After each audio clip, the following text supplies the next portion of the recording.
If you already saw my last two videos, then thank you for making it this far. In the last video, I took a dive headfirst into a pile of garbage, and I used that garbage to demonstrate that Pro Skater 5 was actually better than it was made out to be initially. Still not great, but better. I was really surprised at how bad HD 2012 was, even though I knew it was bad before I started. But no matter how bad that game is, none of it could have prepared me for the shit show I'm in for today. This is Tony Hawk's Downhill Jam for the PS2. I chose the PS2 port because it was the last version of the game. Logically, it should be the most updated version, but I need to say now that it's really not. The gameplay should be cleaner, the visuals should be tight, and there should be very few bugs. But this port of Downhill Jam is not representative of the real Downhill Jam. Let's get started. First, that backstory. Tony Hawk's Downhill Jam, developed by Toys for Bob in 2006, is a snowboard racing game clone, but on a skateboard. Prior to this, Toys for Bob developed Disney's Extreme Skate Adventure, and co-studio Vicarious Visions had developed Pro Skater 4 on the PS1, as well as every single handheld port. The PlayStation 2 port that we're playing today was handled by Supervillain Studios, who you might recognize for their work on Underground 2 Remix. They also worked on the original Underground 2 and American Wasteland. Between all three studios, there's no lack of experience here. Every single one of them has developed or worked on a regular Tony Hawk game at some point, so I'll be keeping that in mind while I talk about this. I actually had a copy of Downhill Jam on the Game Boy Advance as a kid, and I remember liking it a lot, but I can pretty much disregard that, since I only really remember liking it because it was skateboarding. I also was on the Game Boy Advance, so it's safe to assume that they aren't very similar. Next, the story. This game actually does have a story, and it's just as stupid as you might expect. Tony Hawk recruits the player character to race in a series of downhill death races. The end goal is to recruit enough skaters for Tony to challenge his fictional in-game rival, Antonio Seagull. The PS2 port of this game unfortunately doesn't have the cheesy story mode, so I'm already disappointed. Instead, this port specifically features the Downhill Challenge mode, where the story is that Tony and his friends tour around the world racing skateboards. Honestly,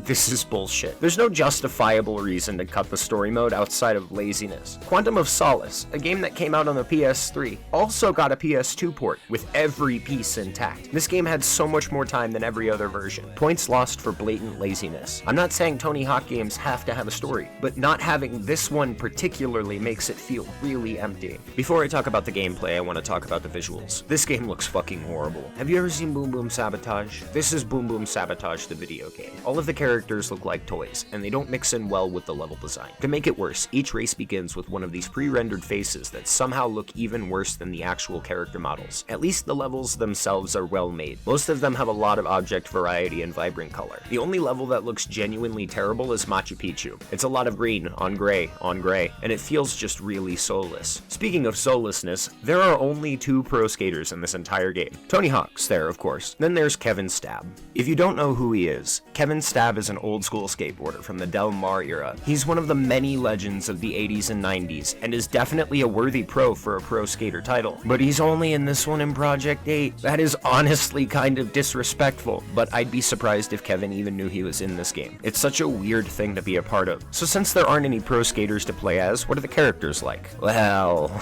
it's pretty bad. Stereotypical goth girl here is probably the best of the bunch, but none of them look good. All of these really bad designs come together to be the skin for what is an equally bad gameplay experience. It's really hard to describe. It shares some similarities with every other Tony Hawk game. You can grab, grind, flip, but the manual is gone. Double tap tricks are there, so you can double and triple kickflip or whatever, but the manual is gone. The bird slide makes a comeback. It's more like the Mario Kart drifting mechanic this time around, but the manual is gone. I'm sorry, that's just really bothering me. I know it's a race, but seriously, this is terrible. You can only chain combos together using rails grabs and flips. Once you hit the ground, it's over. The last game in the series prior to this that didn't have manual was Pro Skater 1. It wasn't the original Pro Skater 1. This is a really bad design decision. Even Sean Palmer's Pro Snowboarder had manuals, and that's a goddamn snowboarding game. The goals in this game are also pretty terrible, IMO. There's basic racing, which is easy as sin until the anti-piracy protections kick in. I'm actually not sure if it's anti-piracy protection or just really bad design, but there are often times where you'll finish a race in first and your opponent will still be given the win by a few seconds. I managed to beat a couple of races like this. Most notably, I beat one race with a 1 second difference, but I honestly don't think that the game is supposed to act like this. It's crazy. The most fun part of the game, and it probably isn't even supposed to be there. The next kind of of goal is slalom, or for the more adept in the audience, Superman 64. That's right, race down a hill on a very specific path where you skate through rings. Pro Skater 5 also had goals that made you skate through rings, but those are so short that it's charming. These take way too long, and there are way too many of them. The third kind of goal is tricking, getting a certain score before you reach the finish line. It's pretty much a ripoff of the freestyle mode from SSX, but with collectibles that slow down time or add to your score multiplier. You already know what's wrong with it. Manuals are gone, so combos are limited, which means getting points is just unfun. Why even bother having trick runs when the most core trick mechanic is gone? The fourth kind of goal is hot lava, and yeah?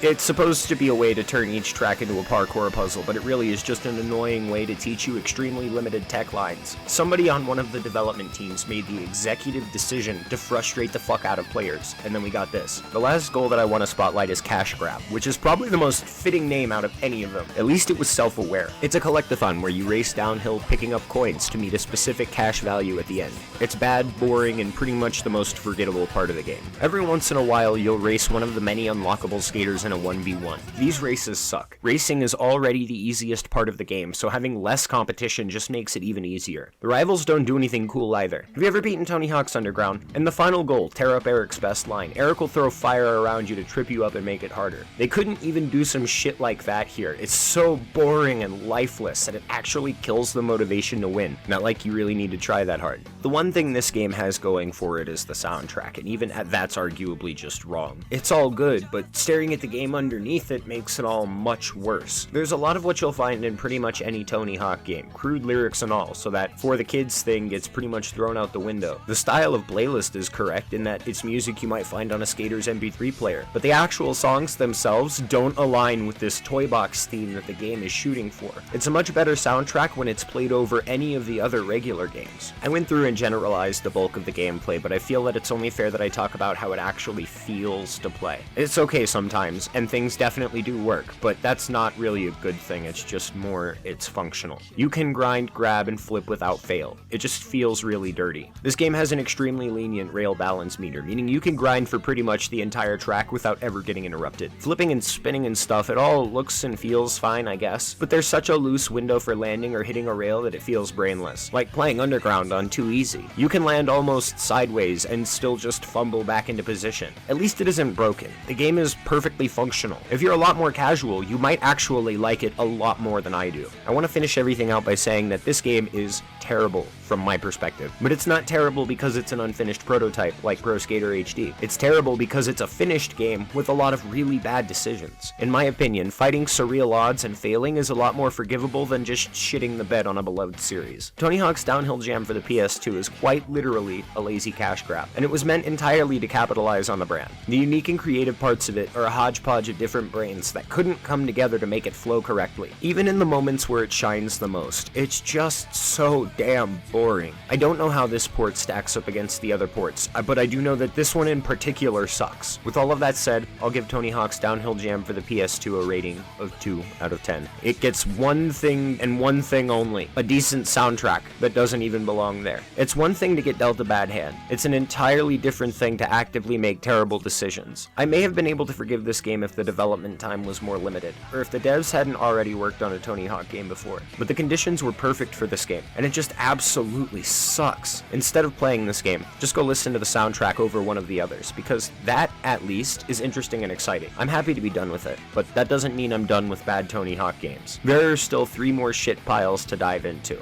I'm just gonna take a short break, do something else, and then we'll get to those. Thank you, and have a nice day.